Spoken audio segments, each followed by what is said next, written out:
अपन बना के रहब। छोटू यही जा बिया निशा, आज ओकरा के उठा के ले जाए के बा।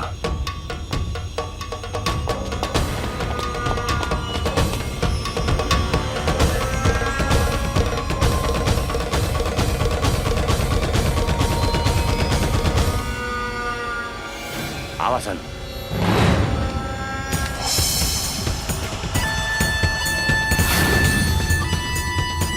ओए भागसन। ऊ दिने खूब फड़फड़ात रहलू, अब ना फड़फड़ाई बुका। ओ दिने के कितना फड़फड़ात रहे तोरा बहुत अच्छा मालूम बा। चल भाग। आज तोहरा दोनों हाथ बांध के दुशासन के बेड के शोभा बना दे हम।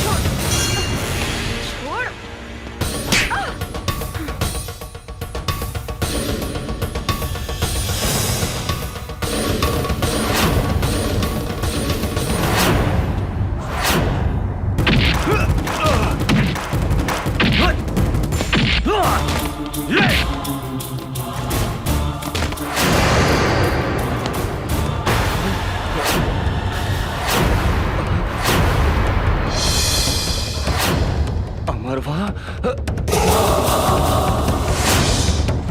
भागसन।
वो अमरवा यहाँ भी पहुंच गए। हाँ भैया।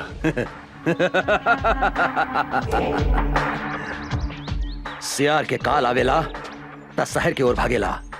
इस साला के भी काल घेर ले बा, बुझाता रहा। ओकरा का पता बा, जंगल के बाघ, पानी के गो, आई शहर के दुशासन, तीनों काल के दूसर नाम हा। अभी वो कहाँ बा साला? वो साला राजा राम के साथे बा भैया।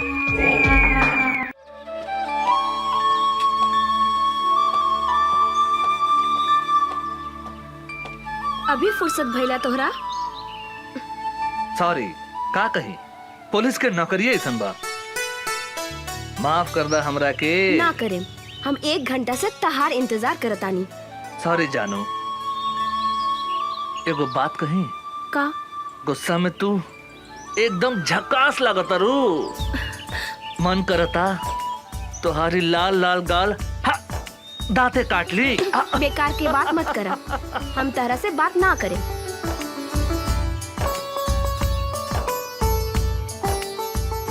ए उषा, तोरा पता बानू हम कैसन आदमी हैं?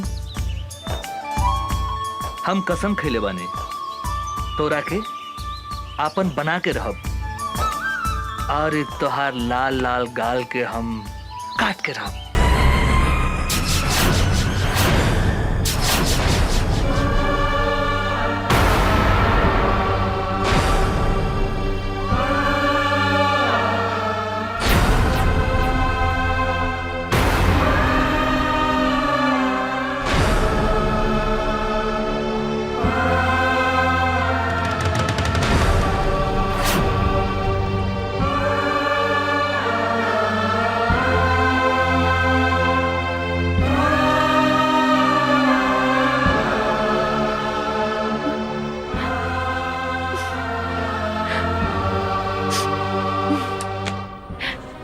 अरे निशा जी, अपने तो बड़ा जल्दी चल रही हम तनी फ्रेश होत रहनी है। प्लीज बैठी ना। अमर जी, रउआ हमरा से झूठ बोली, हमरा के डार्क में रखनी अपनी। यदि यदि सब बात साफ साफ कर देती तो आज हमारी हालत ना होगी। अपने हमरा के धोखा देनी है। हम तो अपने की बात ना बुझ ली, का धोखा देने हम? नाटक कर पड़ा। अपने तो मैरिड बानी। ई बात हमरा से काहे लुकाई नहीं अपने? के कहला का अपने से ऐसा बात? अपने से मिलने के बाद दूसरा केवला सोच नहीं की सकत। हम अपने से प्यार करें नहीं, और अपने के सिवाय हम दूसरा के बारे में सोच ही नहीं की सकत। का कहनी? रवा हमरा के प्यार करेनी? हमरा सिवा रवा क्योंकि विषय में कुछ ना सोचनी ना। तो ई के हा? Who is she? ई के हा? बोला ना। रखेल? निशा जी, अपने के जाने की चाहता नहीं। ई के है? हम इस शहर में काहे पागल जैसे घूमत आने? अपने के का पता हमारा बारे में? ये हमार बहन है, हमारा आपन बहन, जेकरा के हम जान से भी ज्यादा प्यार करत रहे। भाइयों और बहनों, दूगो जिला के शेर के टक्कर आज अपने लोगन के सामने होके जा रहल बा।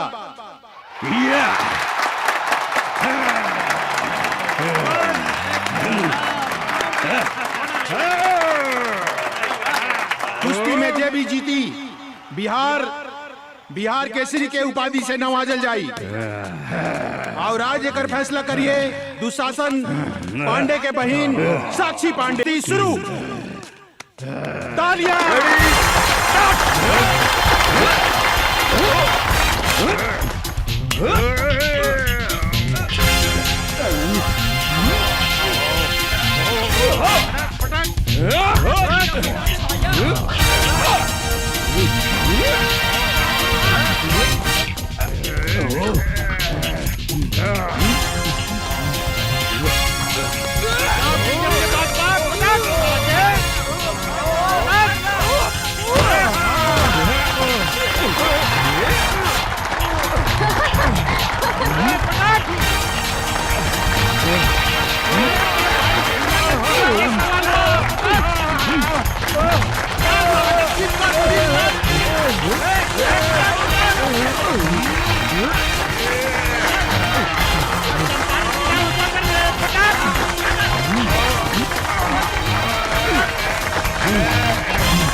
Come on, come on!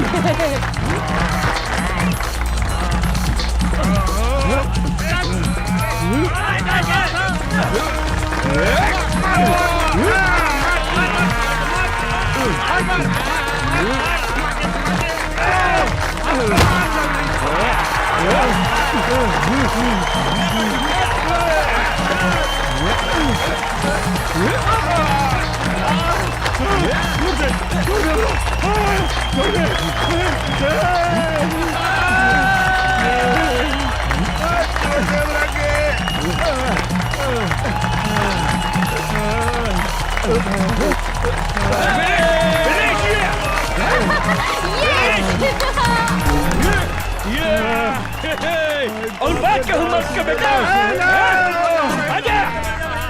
और बात के हुई चंपारंग में पहलवान जे हमरा पहलवान के हरा सके।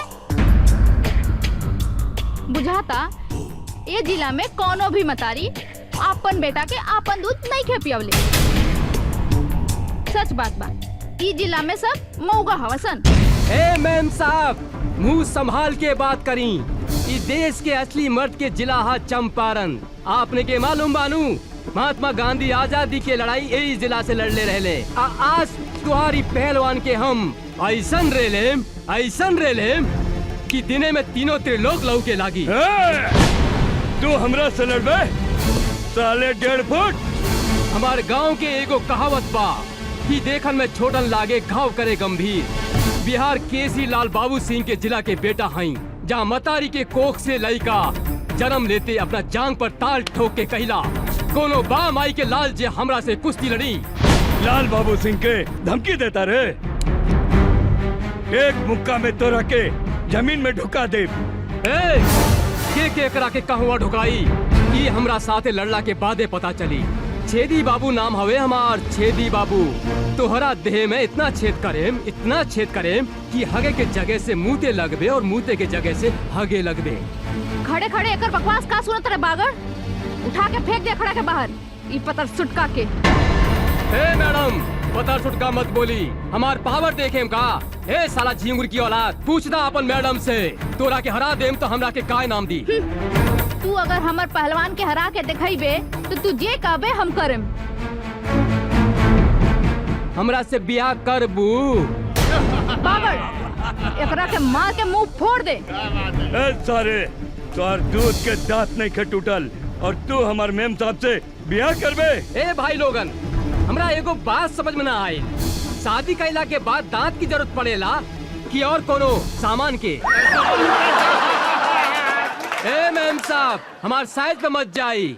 साइज छोट बा तो का भइल, बाकी सब सामान के साइज अप टू डेट बा। बागड़ एकरा के ऐसन मार की एकरा साथे एकर सब सामान छोट हो जाए। साला दाल भात खाए वाले के इतना ताकत? जे खाला दाल भात तरकारी ओकरे के कहल जाला असली बिहारी। आज तोरा के जांग में दबा के नाम मसल देनी तो हमार नाम छेदी बाबू रहा।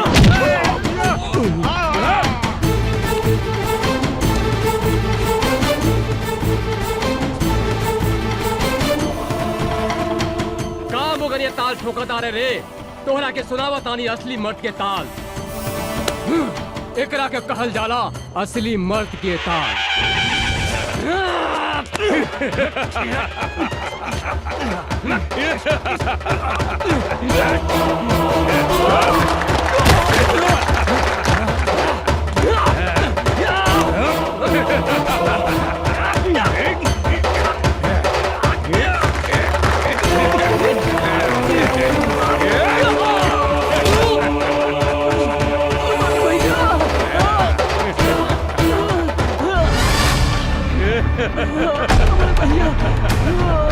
साला कर दिया।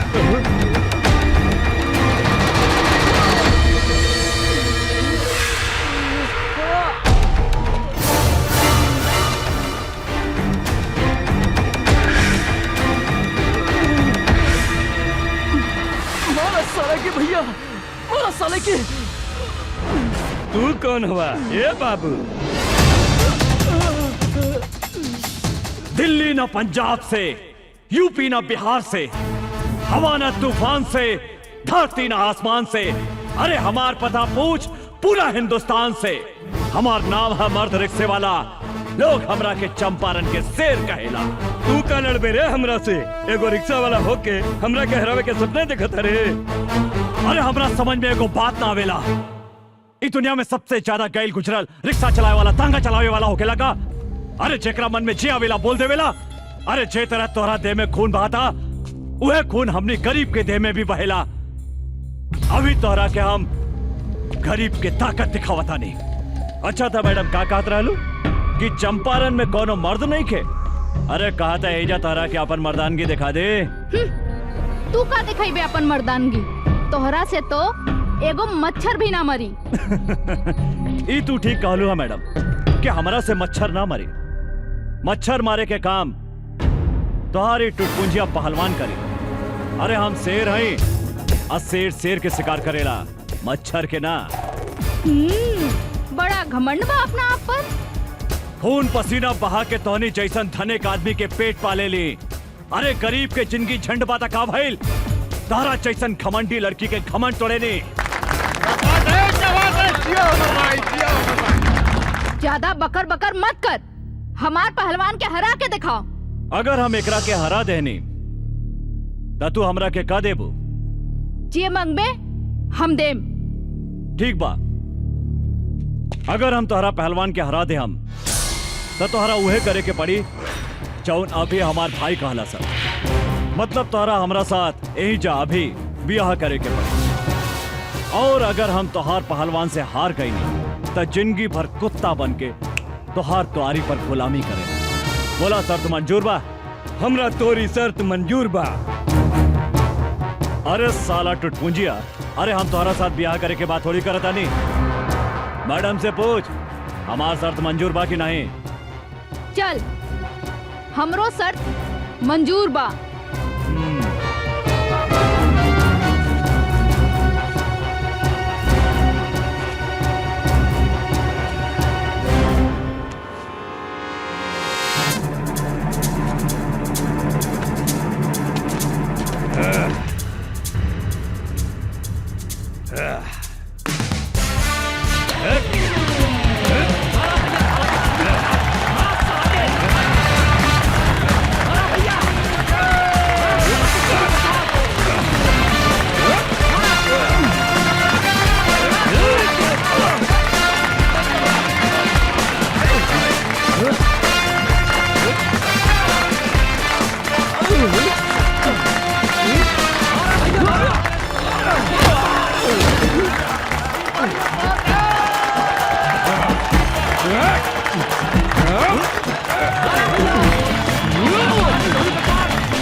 जिया जिया, ला भैया पहिरा दे हमार भौजी के माला।